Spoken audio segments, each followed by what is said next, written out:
Hello students, welcome to Faisal concepts. आज की video में हम एक सॉफ्टवेयर मॉडल डिस्कस करेंगे जिसका नाम है ट्रेडिशनल वाटरफॉल मॉडल। तो सबसे पहले हम चलते हैं सॉफ्टवेयर इस वाटरफॉल मॉडल का हम इसकी डायग्राम देख लेते हैं। तो वाटरफॉल मॉडल में क्या होता है, हम इसको कब यूज़ करते हैं, जब हमारे पास रिक्वायरमेंट्स स्टेबल होती हैं, हमारे पास रिक्वायरमेंट्स जो है वो चेंज नहीं हो रही होती। इन सर्कमस्टेंसेज में, इन सिचुएशंस में हम सॉफ्टवेयर मॉडल जो यूज़ करते हैं वो हम वाटरफॉल मॉडल यूज़ करते हैं। इसके फेजेस में हम देख लें तो हमारे पास क्या क्या फेजेस हैं। सबसे पहले फेज में हमने क्या करना है, रिक्वायरमेंट को गैदर करना है। उसके बाद उन्हीं रिक्वायरमेंट्स को हमने स्पेसिफिकेशन करना है, मतलब राइट डाउन कर लेना है। उसके बाद हमने डिज़ाइन फेज है, डिज़ाइन फेज में हम जो यूज़ केस डायग्राम जो हम होते हैं वो सारी चीज़ें इसमें आ जाएंगी। इम्प्लीमेंटेशन है जिसमें हमारी कोडिंग आ जाएंगी। इंटीग्रेशन फेज है जिसमें हम अगर पार्ट्स में या इंक्रीमेंट्स में काम कर रहे हैं उनको आपस में कंबाइन करना है तो ये इंटीग्रेशन में आ जाएगा। और एंड में हमारे पास प्रोडक्ट डिलीवरी आ जाएगी। और यहाँ पर आप देख सकते हैं कि हर एक फेज के बाद हमारे पास यहाँ पर जो है टेस्टिंग हो रही होती है। तो वाटरफॉल मॉडल में क्या है कि एक फेज जैसे ही कंप्लीट होगा, जैसे ही आपका प्रोडक्ट कंप्लीट हो जाएगा, बिल्कुल एंड में आप उसकी टेस्टिंग कर सकते हैं। और अगर आप एक फेज के बाद भी टेस्टिंग करते हैं तो उसमें चेंज आप नहीं कर सकते क्योंकि इसमें रिक्वायरमेंट्स स्टेबल रहती हैं। तो इसका ये भी एक नुकसान है कि भाई रिक्वायरमेंट्स आप चेंज नहीं कर सकते। ख्वाह आपको पता चल रहा है कि भाई मैं गलत काम कर रहा हूँ, लेकिन आप रिक्वायरमेंट्स को चेंज नहीं कर सकते। अब इन फेजेस को हम डिटेल में स्टडी करते हैं। सबसे पहला फेज जो है that is of the gather requirements. Gather requirements में क्या है कि आप अपनी सारी रिक्वायरमेंट्स की एक रॉ लिस्ट बना लेंगे, उसको कहीं पर नोट डाउन कर लेंगे, अपने जो क्लाइंट्स और कस्टमर्स हैं उनके साथ कम्युनिकेट करेंगे और वो आपको सारी रिक्वायरमेंट्स बता देंगे। इसका पर्पस क्या है कि आपको पता चले कि कहीं आप गलत चीज़ तो नहीं बनाने जा रहे, और या आप इसका एक और फायदा ये है कि आप अपनी इंफॉर्मेशन गैदर कर रहे हैं अपनी प्लानिंग के लिए। तो ये आपका फर्स्ट फेज था गैदर रिक्वायरमेंट्स का। अब इसके बाद जो सेकंड फेज है that is of the specification. उसमें आपने क्या करना है, एक स्पेसिफिकेशन, अपनी रिक्वायरमेंट्स को बेसिकली राइट डाउन करना है। एक रिटन डॉक्यूमेंट को हम कहते हैं स्पेसिफिकेशन। इस रिटन डॉक्यूमेंट के अंदर आपके पास क्या आती हैं, आपकी सारी रिक्वायरमेंट्स। अब ये जो है a written description of what the system does in all the circumstances for all inputs in each possible state. अब इसमें सारी इंफॉर्मेशन मौजूद है कि भाई आपका सिस्टम क्या काम करेगा हर सिचुएशन में, हर तरह के इनपुट्स के लिए, हर तरह की स्टेट्स के लिए। ये जो है हर एक सिचुएशन को कवर करेगा। दैट इज, ये बहुत ही डिटेल होता है आपकी जो बेसिक रिक्वायरमेंट्स होती हैं उससे।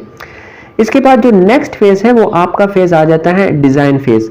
डिजाइन फेज बेसिकली आपके सिस्टम का एक आर्किटेक्चर होता है, मतलब आप उसको एक डायग्रामेटिकली शो कर दोगे कि भाई ये चीजें मैं सिस्टम में यूज कर रहा हूँ।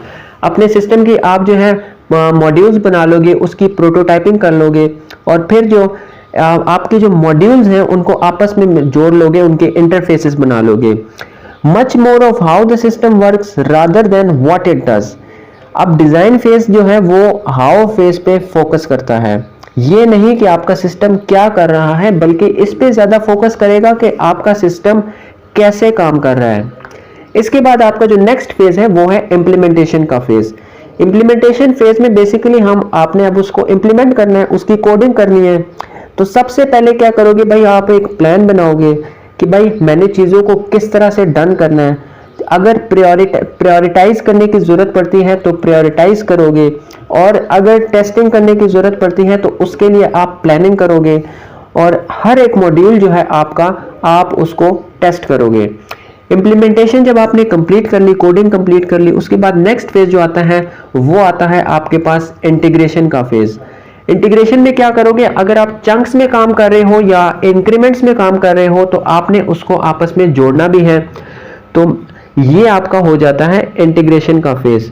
उसके बाद जो प्रोडक्ट है, आपका प्रोडक्ट फेज है, उसमें आप क्या करोगे कि आपका प्रोडक्ट अभी या सॉफ्टवेयर अभी कंप्लीट हो गया है, उसको आपने डिलीवर करना है, डिप्लॉय करना है अपने कस्टमर या यूजर को। प्रोडक्ट में आपके पास एक और चीज आ जाती है जिसको हम मेंटेनेंस का नाम कहते हैं। डिप्लॉयमेंट के बाद अगर आपके सिस्टम में किसी किस्म की एनहांसमेंट करनी है, किसी किस्म की मजीद उसमें नए फीचर्स ऐड करने हैं, किसी किस्म के उसमें एरर्स या बग्स आते हैं और उनको आपने रिमूव करना है, रेक्टिफाई करना है या करेक्ट करना है, तो वो सारी आपकी आ जाती है मेंटेनेंस फेज के अंदर। अब हम देख लेते हैं एक जनरल ओवरव्यू वाटरफॉल मॉडल का। जैसे ही आपके एक फेज कंप्लीट होगा तो आप अगले फेज पे मूव करेंगे।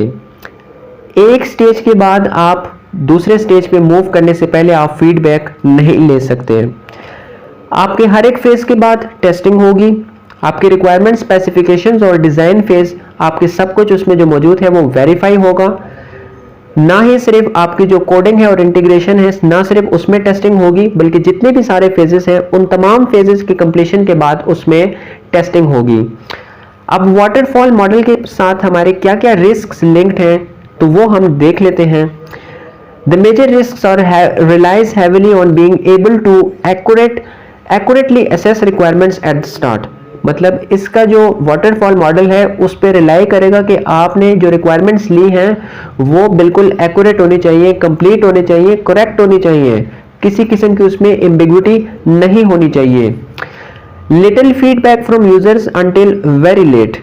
अब फीडबैक जो है यूजर से चूंकि हम एंड में लेते हैं वो भी बहुत थोड़ा सा, लेकिन बहुत लेट लेते हैं, और क्योंकि वो जब तक वो स्पेसिफिकेशंस को अंडरस्टैंड नहीं करेंगे तब तक वो फीडबैक ही नहीं दे पाएंगे।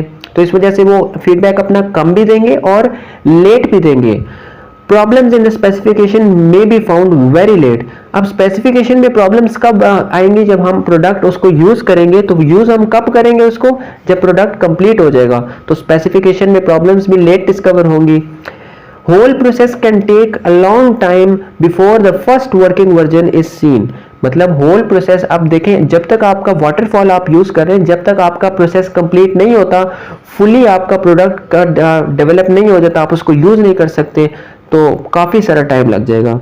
Sequential, the programmers have nothing to do until the design is ready. मतलब हर चीज सीक्वेंस में चल रही है। प्रोग्रामर्स को पता चल रहा है कि भाई अभी यहाँ पर मैंने मिस्टेक कर दी है, लेकिन वो कुछ नहीं कर सकते जब तक कि पूरा डिजाइन रेडी नहीं हो जाता। अब नेक्स्ट है कि the change is ubiquitous occurs even during the software development. मतलब चेंज जो है वो किसी भी टाइम आ सकता है। आप जो सॉफ्टवेयर डेवलप कर रहे हैं साथ साथ उसमें भी चेंज आ सकता है, लेकिन चेंजेस यहाँ पर आप नहीं कर सकते जब तक आपका सॉफ्टवेयर कंप्लीट नहीं हो जाता। Real projects really follow the sequential flow that the model proposes. लेकिन जो रियल प्रोजेक्ट्स होते हैं वो वाटरफॉल मॉडल के जो फेजेस हैं उसको, उसकी सीक्वेंस को फॉलो नहीं करता। It is often difficult for the customer for to state all the requirements explicitly. मतलब कि एक कस्टमर के लिए काफी मुश्किल काम है कि वो आपको सारे जो रिक्वायरमेंट्स हैं वो एक ही बार में बता दे, क्योंकि उसको जो टेक्नोलॉजी के बारे में टर्मिनोलॉजीज का पता ही नहीं होता, वो अंडरस्टैंड ही नहीं कर पा रहा होता मैंने कौन सी रिक्वायरमेंट्स देनी है, कौन सी रिक्वायरमेंट्स नहीं देनी।